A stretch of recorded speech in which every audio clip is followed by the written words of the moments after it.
Hi, apologies for the technical problems that we've been having this morning. And I realise I've got to do this talk now super fast in about 15 minutes. So I've got some technical help that that will help me through the slides. So hopefully it should work all right from now on. So welcome to the session.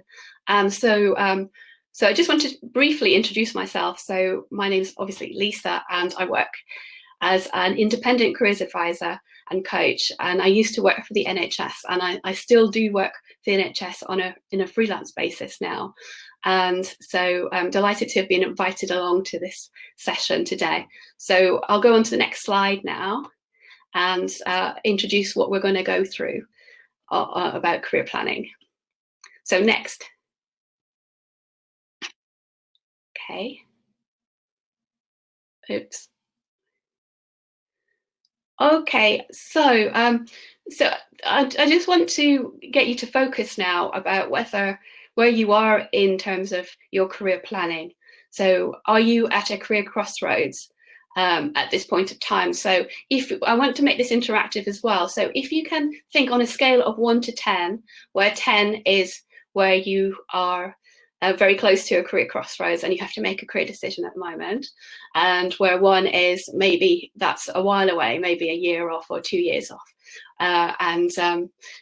Obviously there's places in the middle as well. So if you can put in the chat box where you are in terms of having to make a career decision, and we'll go into how to make a decision later on. So we've got a 7, we've got an 8. So you're all, so it's you're quite close to making a criticism. There's a 4 as well. Okay, great. All right, 1, unless my manager changes. Great. Okay, so it's really a mixture, and I think so. We'll come back to that, and if you are close, think about exactly when that will be, and how many weeks, months away that is. But what I'm going to go through is I'm going to go through a 4-stage career planning model, and this 4 stages of self-awareness is the first stage.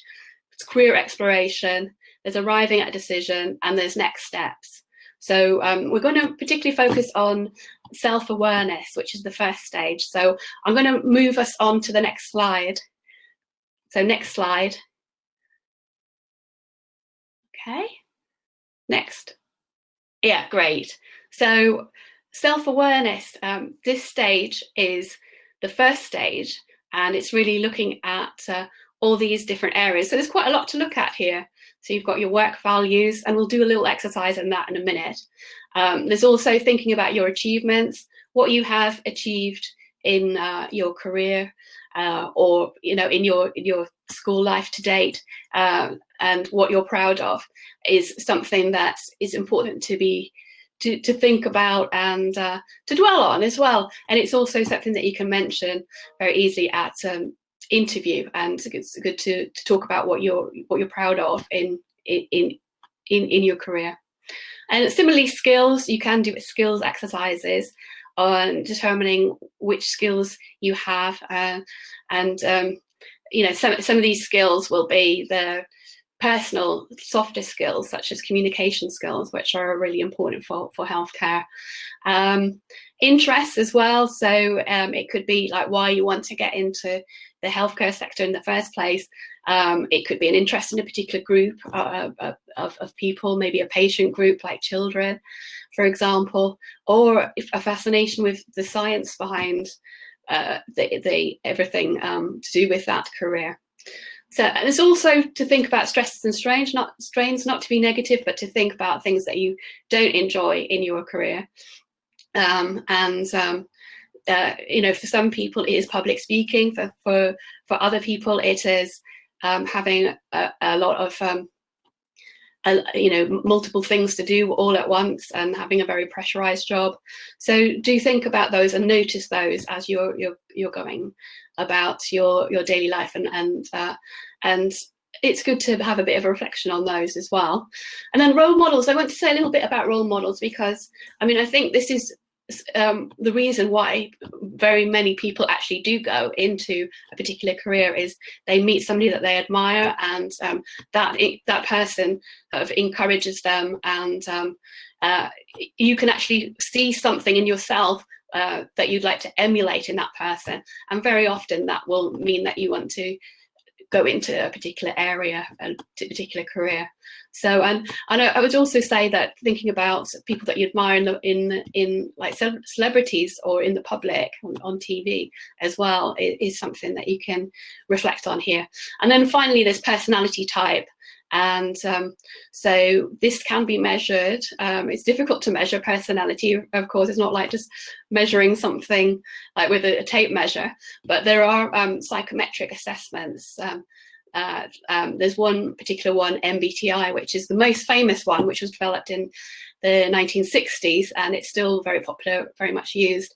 And the reason why personality type is important in the self-awareness stage is thinking about, like, for example, with MBTI, you have different scales. You have extroversion and introversion on one scale, and it depends on, like, if you come out and as a extreme extrovert, then working with a lot of people, having a lot of people, a team around you is going to be really important. Whereas if you come on as more of an introvert, then you will want to work by yourself at least some of the time. I mean, I think everybody likes working with people, so and it is a dimension there, so there are extremes on the dimension.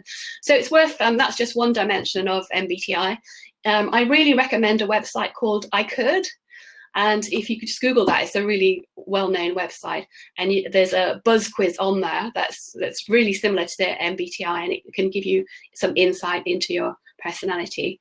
So, so next slide, then I'm going to talk now about work values. So if you can move on to the next slide. Okay, so yeah, I'm not getting any response. I'll just talk about them just generally anyway. So on my website, which is, oh, here we go. I've got a link there to my website. I've got a free exercise on work values, and there's 35 different values there you can see. But I'm not going to actually have time to use that today, but I've got another values exercise that we can use in the session to make this interactive. So if we move on to the next slide here, and then actually move on 2 slides. Okay, so what is going to come up? So I'm just waiting for those slides to come up, but it is going to come up a little exercise which looks at your work values, and there's going to be a list of, yeah, next slide as well. Yeah, this one. So I don't know if you can actually share the screen and so that people can see those slides a little bit more clearly. Okay. Okay. All right. Well, I'm afraid, yeah. So this is not the slide I wanted to show you. I wanted to show you a work value slide with lots of work values, and you could do a little exercise. But I think as time is short, I think I'll just have to move on. But I just want to stress, I'll name some of the work values. Like some of them I've got on the list here are having variety in your work, working with friendly people, working for a respected organization. So different people have different values, and it's good to reflect on these, because these are really what give you meaning in your work life. So and sometimes experience of this, doing something that's not aligned with your values, that will mean that it'll lead to job dissatisfaction. So working with your values and your work values, and you can have a look on my website to have a look at that exercise, will really help you in working out a meaningful career for you. So that's the first stage. So I'm going to go on to the next slide now. And okay, the next slide is about, yes, career exploration. So so once you have worked through the stage 1, the self-awareness, this really maps on well to career exploration. So you've done that values exercise. You're looking for the careers that are out there that will give you those meaningful values for you. So, and in the health careers world, there's really good information on websites. So you've got the Health Careers website that's got brilliant information on all the careers in health, and you've also got the jobs.nhs website, and those are the actual live jobs. So I recommend looking at both, because you can actually see person specifications and on the jobs website, and see how many roles are advertised in that particular area and the variety of jobs in that area. So there's quite a lot you can actually look at online, and for careers in different areas, like say if you're interested in, I don't know, pharmacy, say there's other websites as well. There's other great websites out there. So you can do a little bit of exploring online. But I also recommend actually when you're thinking about all the careers that are out there and you've done that information on website exploration, have a discussion with those in the role. Try through your contacts, maybe you've got friends and family, or maybe even through the professional bodies, you might be able to get in contact with them and get a chance to go along to one of these type careers fairs as well, where you might be able to get a one-to-one chat with somebody that's actually in that role. And then you can also go on my website, and there's some informational viewing questions that you can use to just to quiz that person that you meet in the role about the job. So that's really helpful, and I really do recommend discussing with those in the role. It's really important to get an idea from not just one person, maybe several people in the role before you actually narrow down that decision. And that's the next stage, is the decision making stage. So if we go into the next slide now, so the next slide is just a little bit more about career exploration, and it's just finding out how many roles there are as well in that area. I mean, there are some really small niche areas where it might be very competitive, so it's have a look on those websites. They do give you that sort of information, and you can also ask people in the career as well. And also at this stage, so if you are coming up with 2 or 3 different ideas of careers that you want to do, it's also good to have to keep some of those as a backup plan. So especially if you note that some of those careers are very competitive, like say if you're interested in medicine, say it is very competitive to get into, have a think, well, not being negative, but if you don't get in, is there another career? There's a whole range of careers where you are similarly dealing with patients and looking at your values, you'll be able to find sort of a next best solution as well to a career. So if you go into the next slide then for me, please. And we're going on to this whistle-stop tour. We're on to stage 3, arriving at a decision. So it's thinking about how you've made decisions in the past. And some people find this the tricky stage. You've got to, there's only one you. You've got to sort of narrow down the decision to one career. And so it's really remembering, just look at the note I've put at the bottom of this slide, is that this is the 3rd stage. So you'll be in a good position if you've gone through the 1st and 2nd stages and you've explored, you've done some self-awareness raising, and you've explored all the careers out there. So then what you have left, you will have to make a decision about. And the decision can also be about where you want to live in the country as well, whether you want to move away from where you are at the moment, and just make sure you take into account your support network, where if you want to be around where friends or family are as well. Of course, you may want to get away from family and try and spread your wings a bit and just to make a new start. But do make sure that you think about the location aspect of your decision as well, and also think about what you find stressful and use that in your decision making as well. So I'm going to go on to the next slide. Okay, so I don't think I've really got very much time to really explain this, but this is the 2 ways of making a decision: is trusting your gut. Okay, and that can be like a feeling you have in your tummy about whether a career is right for you. So that's one way of thinking. And the other way of making a decision is the logical way and weighing up pros and cons.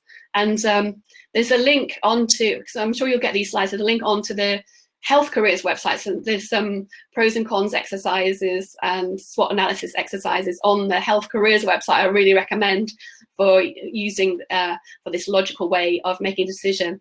So what's recommended, and it's called informed intuition, is to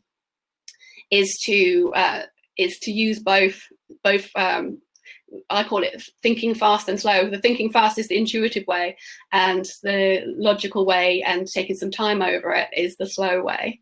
So it's best to use both. So I'm going to go on to the next slide.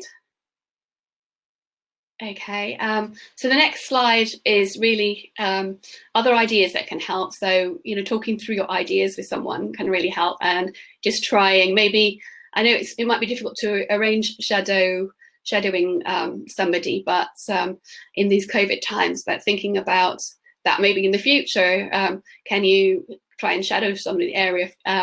Otherwise, just talking to somebody is great as well. Okay, so next slide. I'm going to actually move on 3 slides. Okay, so next steps. Yeah, so that's all I've got time to say about decision making. So, and I have very little time to talk about this, but I've only got this slide. And I was going to say that I'm not going to spend too long on this stage. This is about getting the job. So writing the application form. And prepping your CV and interviews and so forth.